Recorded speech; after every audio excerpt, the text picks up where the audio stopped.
Përshëndetje miq të Homecast. Mirë se vini në një tjetër episod. Jemi në atmosferën e festave të fundvitit me një studio të zbukuruar. Sot do të flasim për shtëpinë, por në ato hapat e para të shtëpisë. Do flasim për pllakat, parketet hidrosanitare. Unë sot do të flas për Pajtoni Ceramikën, pjesë e Pajtoni Group, një nga kompanitë tona, dhe të ftuar në studion e Homecast kam drejtorin e Pajtoni Ceramikës, Klajdi Muzhaqi. Mirë se vjen, Klajdi. Shumë faleminderit për ftesën. Jemi gati që të flasim për një nga kompanitë e grupit ton, edhe për atë që është më kryesore në shtëpi. Patjetër. Mund të më thuash pak rreth rrugtimit të Pajtoni Ceramikës? Atëherë, Pajtoni Ceramika normalisht është kryer si kompani në vitin 2017, si fillim lindi si nevojë për plotësuar me parket dhe pllaka sanitare projektet e Pajtoni Group, por normalisht duke parë, siç edhe shpreha e urtë e popullit ton, Oreksi vjen duke grënë pse jo të mos rritemi edhe në objekte të tjera dhe me klientë të ri përpos projekteve të Pajtoni Group. Si pjesë e qendrës Pajtoni Ceramika sot është edhe pjesë e tregut të madh të hidrosanitarëve. A mund të më thuash pak, Klajdi, se ku jemi të pozicionuar aktualisht me Pajtoni Ceramika në tregun kaq të mbingarkuar, le të themi, të Shqipërisë për këtë sektor? Besoj se jemi rritur goxha, kemi zënë një pjesë të mirë të tregut, me pllaka sanitare, parket, me pjesën e rubinterive. Kryesisht fokusi jonë është ndërtimet e reja, me ofruar klientit një garanci sa më të madhe. Jo më kot dhe slogani jonë jetojmë në breza nuk është rastësi, është për shkak të kualitetit që ne ofrojmë.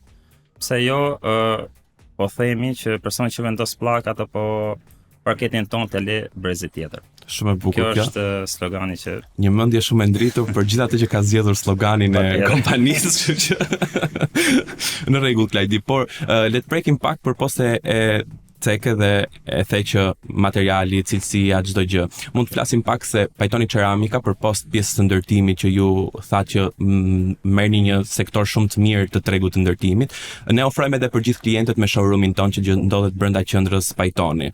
Le të themi që aktualisht kemi mbyllur edhe një fushat në Pajtoni Ceramika, që është pjesë e qendrës Pajtoni, Black Friday. Si shkoi kjo fushat? Fushata, le të themi, është shumë e suksesshme. Shpresoj që edhe klientët tonë të kenë ngelur kënaqur nga zbritjet që ne kemi bërë. Dhe them që ne do vazhdojmë me oferta shumë të mira për klientët tanë. Edhe për muajin dhjetor, por do ta flasim pak më vonë. A mund të themi, Klajdi, se cili është Pajtoni Ceramika? Çfarë portofoli zgjedh të ofrojë klientëve të vet? Portofoli Ceramikës është goxha i gjerë. Le të themi për pjesën e pllakave, portofolion merren nga shumë shtete ndryshme, kryesisht nga Spanja, që zë gati 80% të pllakave porcelan që ne ofrojmë. Vazhdojnë me Italinë, Turqinë dhe më pak Indinë. Ndërsa pjesa e parketeve kryesisht është Gjermania. Okay. Ndërsa pjesa sanitareve është sanitare italiane dhe disa kompani turke. Çfarë zgjedhin më shumë njerëzit në showroomin e Pajtoni Ceramikës kur vjen përgjithsisht ose kur kapin ofertat? Shiko, pjesë më të madhe normalisht e zën pllaka dhe parketi, sepse normalisht një shtëpi ato ka bazën e vet, pllaka dhe parketi. Pastaj tjerët janë në një sasi diçka më të vogël. Më të vogël.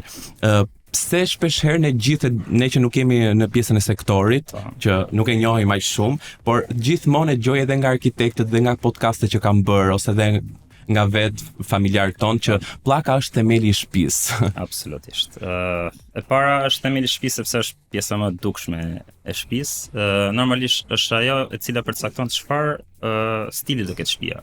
Do ketë një stil klasik, do ketë një stil modern apo një stil minimalist. Duke qenë që ju importoni dhe më thatë që merrni nga shumë vende të ndryshme, Klajt, cili janë trendet e momentit që bota po ecën rreth, qoftë edhe sanitareve, qoftë edhe pllakave, jeni tek këto mermeret e lehta, jemi tek këto pllakat me gropa, nuk e di si quhen, me damar në gjuhën tonë. Ne qëndrojmë pllakës me që ishte baza e shtëpisë. Kështu që trendet e momentit janë kryesisht ngjyrat e lehta, le të themi bezha.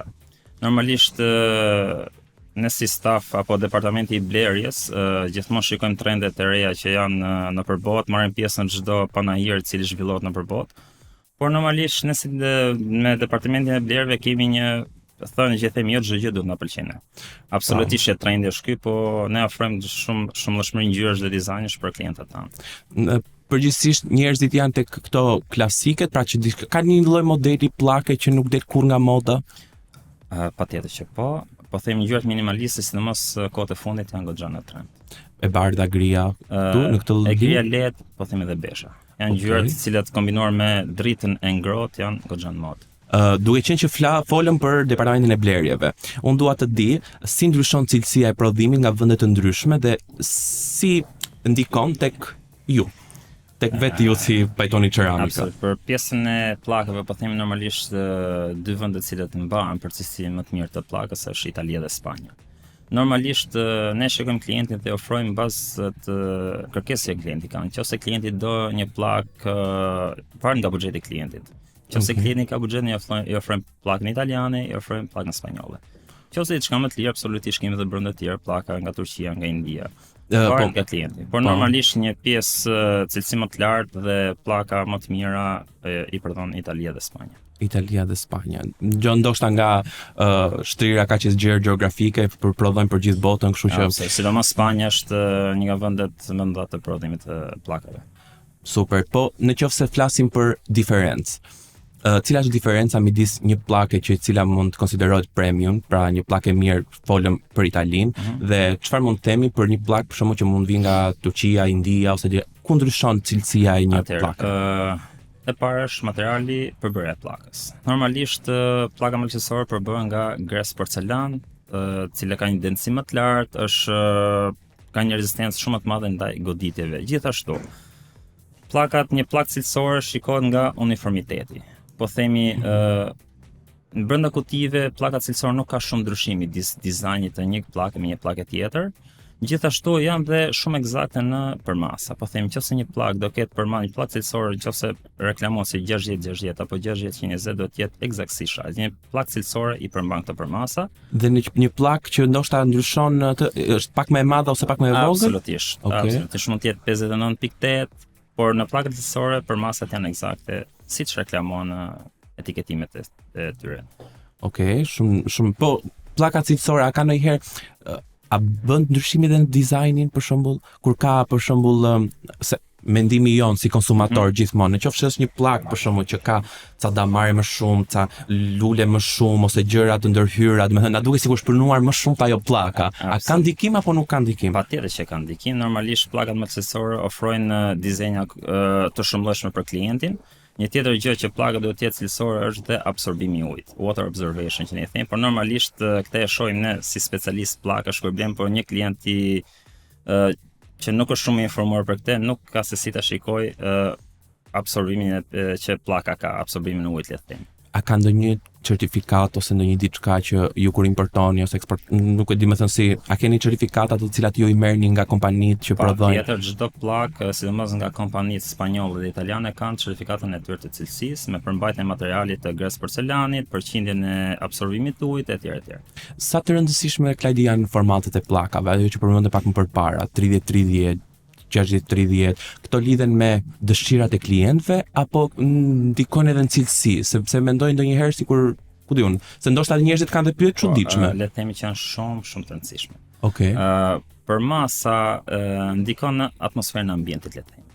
Okej. Po themi përmasa fillojnë nga pllakat më të vogla te pllakat më të mëdha. Duhet të jemi shumë klientët do të jenë shumë të informuar për këtë pjesë. Po themi nëse ne kemi një ambient të vogël, absolutisht nuk mund të vendos një pllakë të madhe sepse ajo do duket e stërmadhe kjo pllakë. E kundërta ndodh nëse ne do kemi një ambient, një sallë të madhe, absolutisht kërkon një pllakë të madhe sepse pllakat e vogla do të kemi vizualitet më shumë të fugave dhe të vijeve, kështu që janë në proporcion të drejtë. Pjesa përmendë është shumë të rëndësishme në dukjen mirë të një ambienti. Okej. Nuk e dija këtë informacionin, kështu që faleminderit që e ndave me mua. Po kam vënë re përgjithsisht njerëzit në këtë periudhë janë në një kuriozitet që në shtëpiat e tyre të kenë pllakë edhe në tualete për shembull, po edhe në pjesën e kuzhinave të përdorin pllaka të formateve extra large. Absolutisht. Pllakat, le të themi lastrat, i themi në gjuhën e pllakave, krijon një look shumë elegant. Absolutisht. Ambienti duket dhe dizajni duket më i qartë në momentin që nuk ka fuga, pllaka e madhe. Absolutisht këto lloj pllakash kanë një kosto diçka më të lartë se pllakat normale, po themi. Dhe absolutisht vendosja këtyre pllakave e rrit vlerën e shtëpisë. Në momentin që ti ke një ambient për investim apo diçka tjetër, është një vlerë shtuar për ambientin. Po kjo Klajdi vjen si një trend apo vjen si si investim, sepse unë për shembull po të marr më përpara raste, ka pasur më përpara në shtëpiat tona prodhoheshin pllakat vogla dhe shpesh herë dukesh edhe shumë e bukur, mozaik si quhen, nuk e di si quhen, po mozaik. Që jam korrekt. Më përpara i vendosin që nuk ka pas një prodhim ekstra larg më përpara që njerëzit. Teknologjia është gjithmonë në avancime sipër. Okej. Kështu këto lloj pllakash kanë të mirë që mund të vendosen në çdo lloj ambienti. Mund të vendosen në toalet, mund të vendosen në kuzhinë, mund të vendosen në ambiente dekoruese mure, po themi oxhaqe etj etj. Lastrat ofrojnë një luks, kryesisht përdor më shumë nga arkitektët, kur një person ka me arrenduar një shtëpi, absolutisht arkitekti është personi i cili i udhëheq gjithë këtyre gjërave. Po nga gjithë kjo eksperjenca desha të shtoj që përdorimi i lastrave kërkon dhe mjeshtri shumë të mirë për të vendosur, kështu që po pllakat e mëdha apo pllakat e vogla janë më të mëdha absolutisht. Janë më të vështira për të vendosur.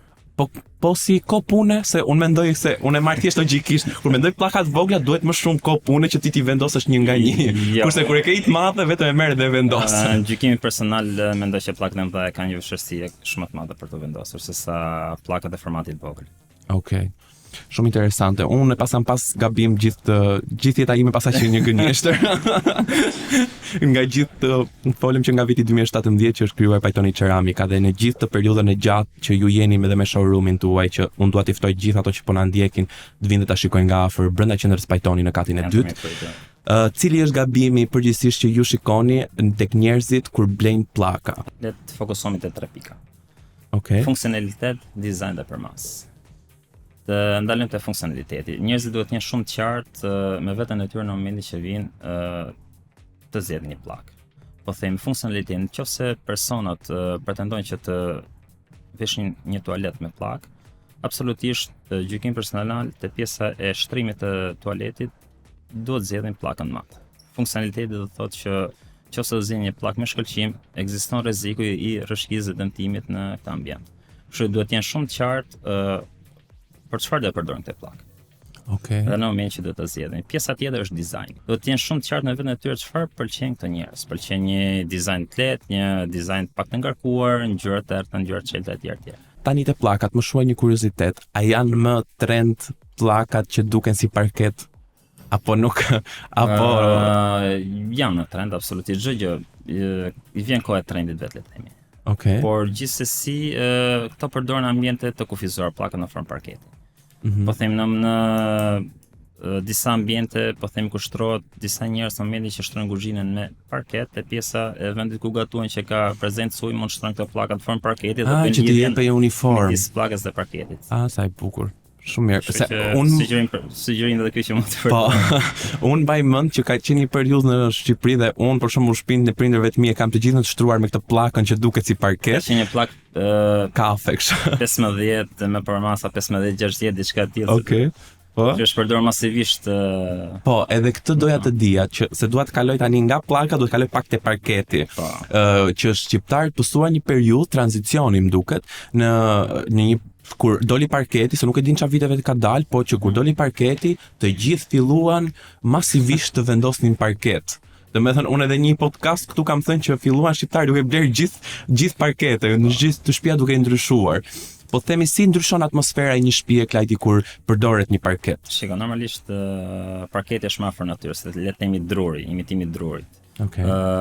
Parketi sjell komoditet shtëpi.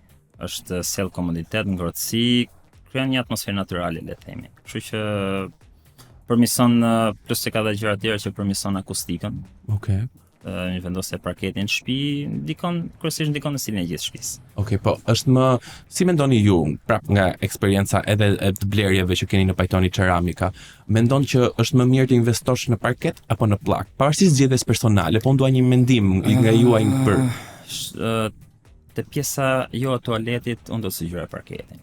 Ose drurin inxhinierik që është një që do ta flasë. Cilësi më e lartë, sepse ka disa avantazhe. Parketi zëvendësohet shumë shpejt në rast dëmtimesh apo në rast se ti do të vesh një dizenj tjetër, është shumë më lehtë i zëvendësueshëm se sa pllaka. Okej. Kështu që për këtë shkak përpos avantazheve tjera që është më e ngrohtë në shtëpi, si janë një ambient natyral etj. Tani unë dua të më shuash një mit që unë maj mend më përpara kur gjoja nga prindit e mi që thoshin po e shtrove shtëpinë me parket dhe tu dëmtu njëra ja heq dhe i vendos një tjetër parket, i gjithë parketit ka shkuar dëm se nuk duhet marrë ajër. Është e vërtet apo është mit? Jo, absolutisht nuk është vërtet.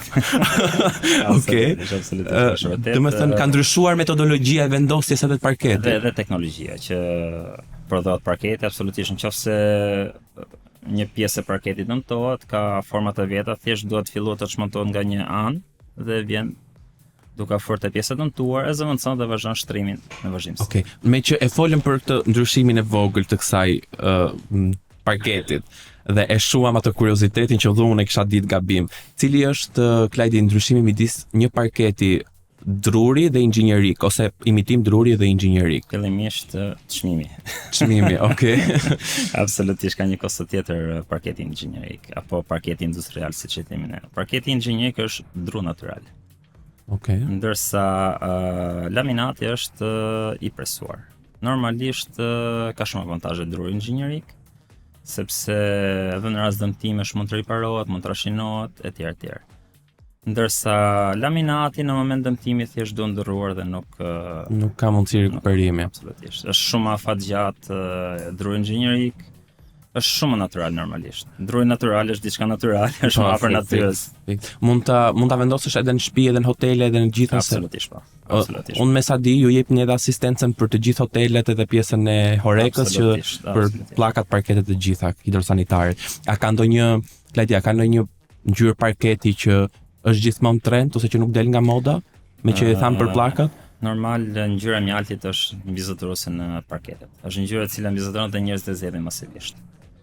Duke menduar unë që kemi këtë ngjyrën e mjaltit, Klajdi, të totalisht shtruar në të gjithë shtëpinë ose në të gjithë ambientin ku ne rrim. Sa i rëndësishëm është ndriçimi që ky parketit na dalë në pa dhe të na japë një bukuri. Le të themi ndriçimi është kryesor në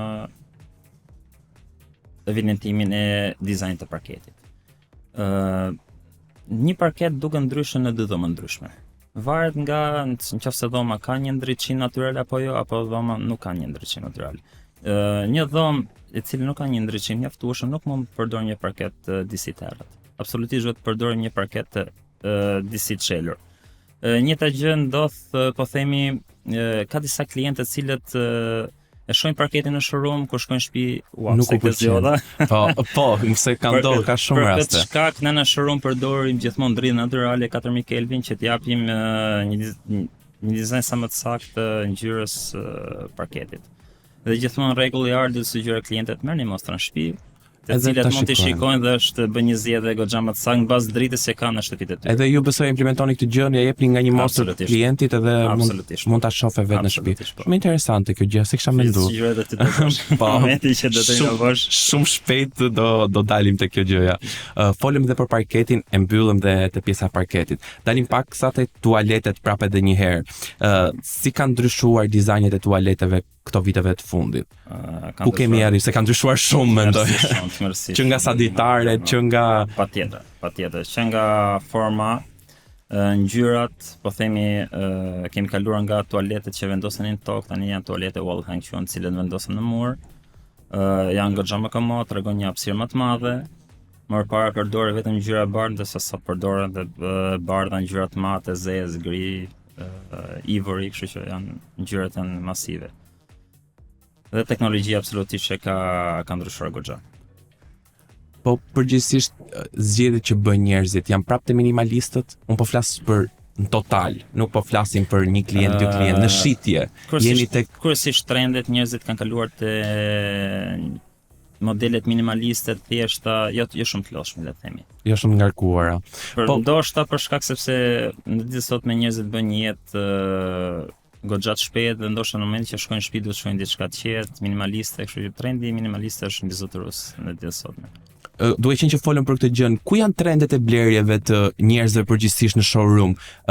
Kanë tualete të mëdha apo tualete të vogla? Kryesisht trendi normalisht për shkak të çmimit, apartamentet janë disi të vogla dhe normalisht edhe pjesa e tualeteve është e vogël. Kështu që Ne ofrojmë për klientët sanitare që kanë përmasa jo shumë të mëdha, të cilit i përshtaten hapësirave të banjave, dhe pjesa rubinit e rive janë in casa, të cilat normalisht nuk se zën shumë hapësirë në tualet, dhe janë shumë të përshtatshme për banjat e vogla të cilat po ofrohen sot në treg.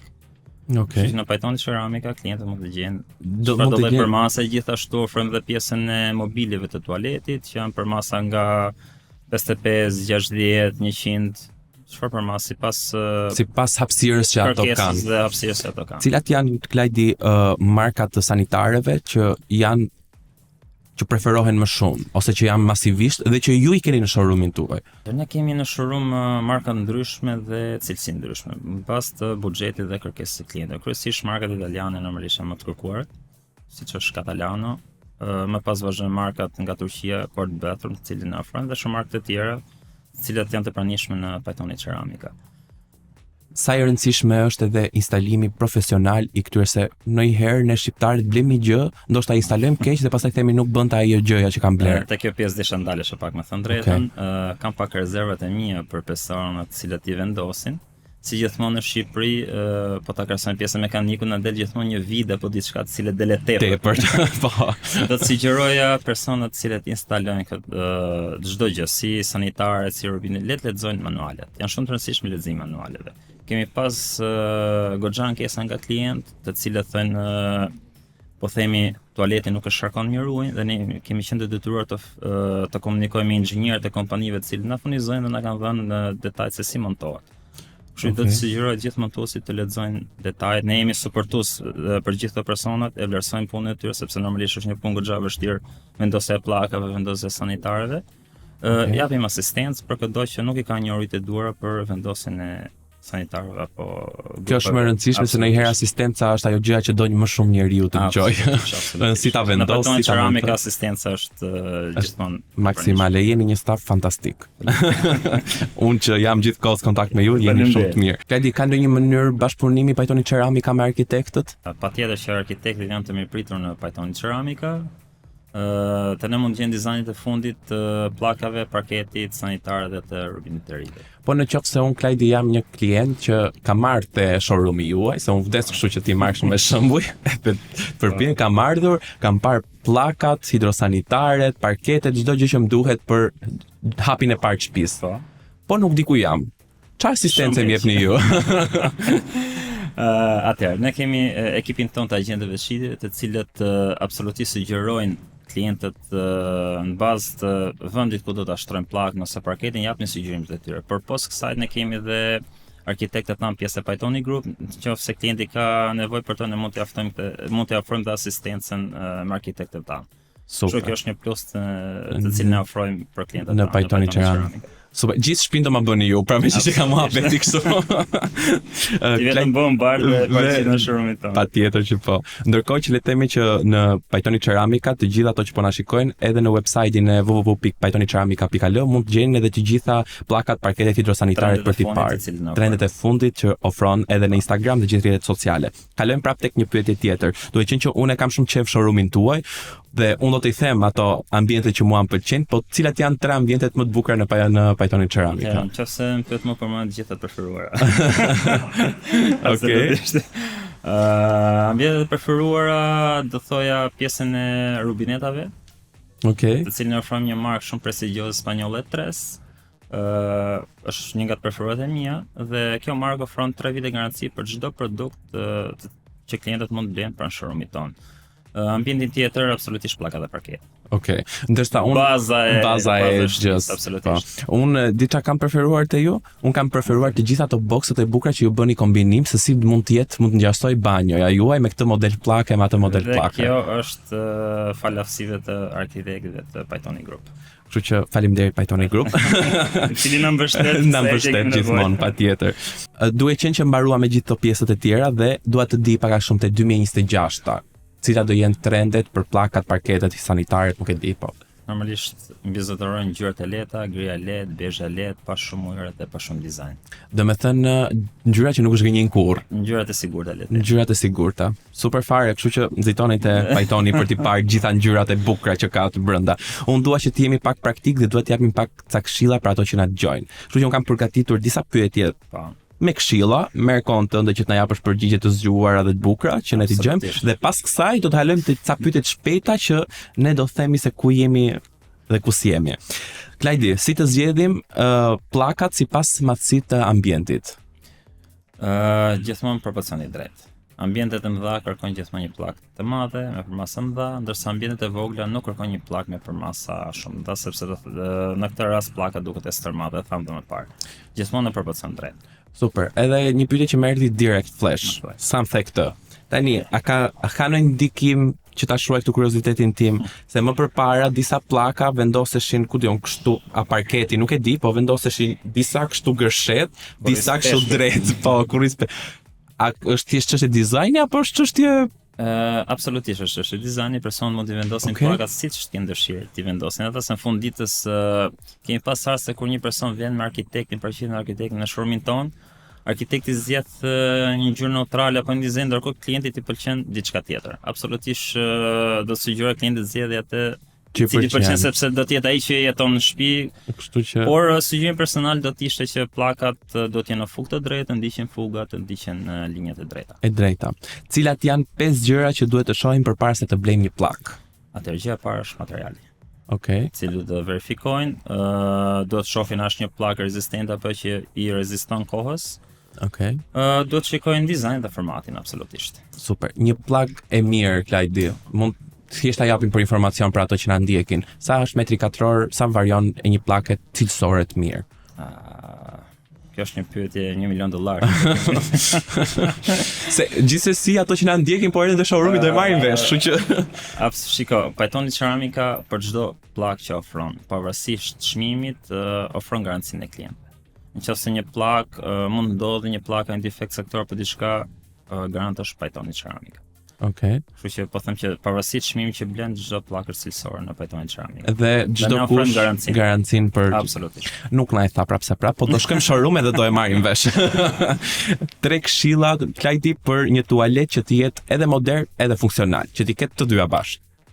Pllaka të mëdha, jo shumë të mëdha, sepse tualetet kanë përmasën e kufizuar, nuk mund të bësh një tualet shumë gjigant, sanitare wall hang. Sanitare çfarë? Wall hang të vendosur në muret. Okay. Se. S'marrin vesh ai shumë. Gjithashtu edhe pjesa e rubinetave, nëse janë inkaso, janë më mirë se tregojnë edhe hapësirë më të bukur. Më pëlqejnë shumë këto inkasot, nuk e di pse, po. Jemi pritur. Patjetër. Një skonto ekstra për pjesë e grupit. Edhe për post pjesës së grupit ne do kemi edhe një lajm pastaj në fund fare për gjithë ato që na ndjekin. Kështu që arrini deri në fund se do i kemi një surprizë. 3 gabimet, Klajdi, që ne duhet më të shpeshta që bëjnë njerëzit që duhet i shmangim. Pjesa e parë është funksionaliteti, absolutisht. Duhet të shikojnë, duhet të japin shumë rëndësi vendin ku do të përdorin pllakën dhe më pas të bëjnë zgjedhjen. E dyta është formati dhe më pas dizajni. Dizajni. Okej. Tani pyetjet e shpejta. Kalojmë te kategoria shpejt pastër sakt. Po. Pllaka mat apo glossy? 100% mat. Mat 100%. Mermer apo beton modern?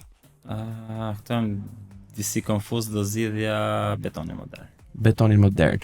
Parketi ngrohtë apo gur natyral? Parket, 100%. Parket. Okej. Sanitare të bardha apo ngjyra të errta? Këtu do të zgjidhja sanitare të bardha. Pse?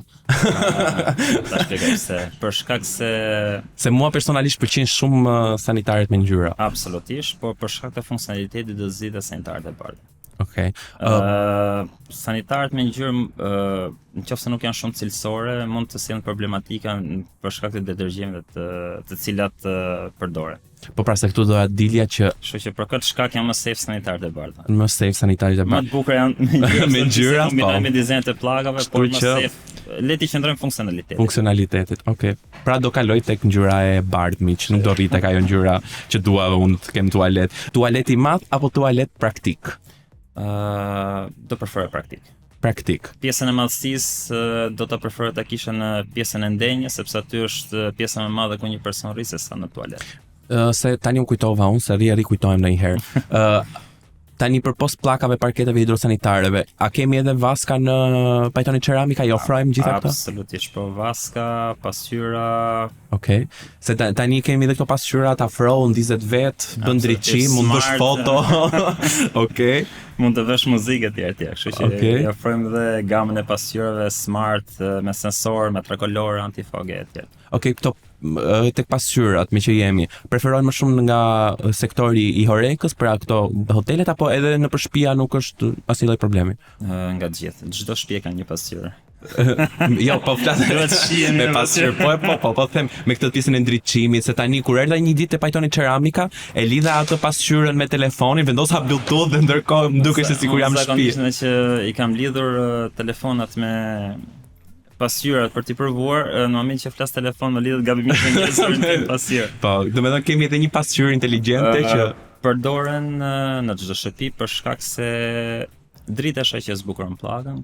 Kështu që ne ofrojmë pasqyrë me 3 drita, me 3 kolore, le të themi, të ngrohtë, natyrale dhe të ftohtë. Okej. Kështu që mbas të dizainit të pllakës që personi ka përdorur në shtëpi mund të vendosë dhe ndriçimin edhe ndriçimin shumë mirë. Edhe pastaj ta lidhë edhe me telefon. Po pash që kishte edhe një gjë shumë interesante. Kur bën dush dhe bëj me avull, kishte edhe një sensor që ti e ndes edhe absolutisht. E than direkt atë pasqyrën. Ajde, a kushton shumë shtrenjtë? Në pajtoni Ceramika ne kemi skontat mirë, kështu që nuk është shumë shtrenjtë. Super. Gjithmonë nuk Unë mendoj që jam diku aty te du që klientët të viti shikojnë çmimet e mira që ne ofrojmë në pajtoni Ceramika. Super. Tani për dalë se jemi afër fundit, për dalë te pjesa e fundit. Unë nuk lë pa ikur këtu nga Homecasti, pa ju ofruar ndonjë gjë gjithë ndjekësve që mua po më shohin sot. Kështu që Klajdi, çfarë do na ofrosh për gjithë ato që po na shikojnë Homecastin? Me qime të pasqyrat, çdo personi i cili vjen në pajtoni Ceramika, mobilon bajin e tij, mjafton të përmendi kodin Homecast pajtoni Ceramika dhe pasqyrën ka dhuratë nga ne. Pavarësisht formatit apo dizainit. E bëra dealin, gjithë për ju. Sa mirë. Pra, të gjithë ju që do kompletoni tualetin ose keni nevojë për shtëpi, mjafton që thoni që ju kemi parë tek Homecast nga pajtoni, të gjithë atë gjën e bukur që folëm ne për pasqyrat e keni falas dhurat. A presim Klajdi? Kjo është merita jote. Kjo është merita ime, faleminderit. Ja ku jemi. A kemi Klajdi në periudhën, duke qenë që jemi në periudhën e festave dhjetor, Ceramika ndonjë fushat të dedikuar këtë periudhë që njerëzit mund të ofrojnë edhe zbritje, mund të marrin edhe zbritje? Absolutisht, dhe në periudhën e festave pajtoni Ceramika nuk do t'i zhgënjë klientët, por le të mbetemi pritje, mos i zbulojmë surprizat. Okej, kështu që gjithë ju përpos se na ndoqët, do të shikoni të gjithë Instagramin, website-in e pajtoni Ceramikas, të updatoheni me gjithë ofertat dhe fushatat më të reja që pajtoni Ceramika sjell, si pjesë e pajtoni Group. Unë këtu Klaj duhet të falenderoj shumë për gjithë këshillat e vlefshme, edhe ne do të shifemi në një episod tjetër dhe me shumë informacione shtesë për shtëpinë. Ju përshëndes.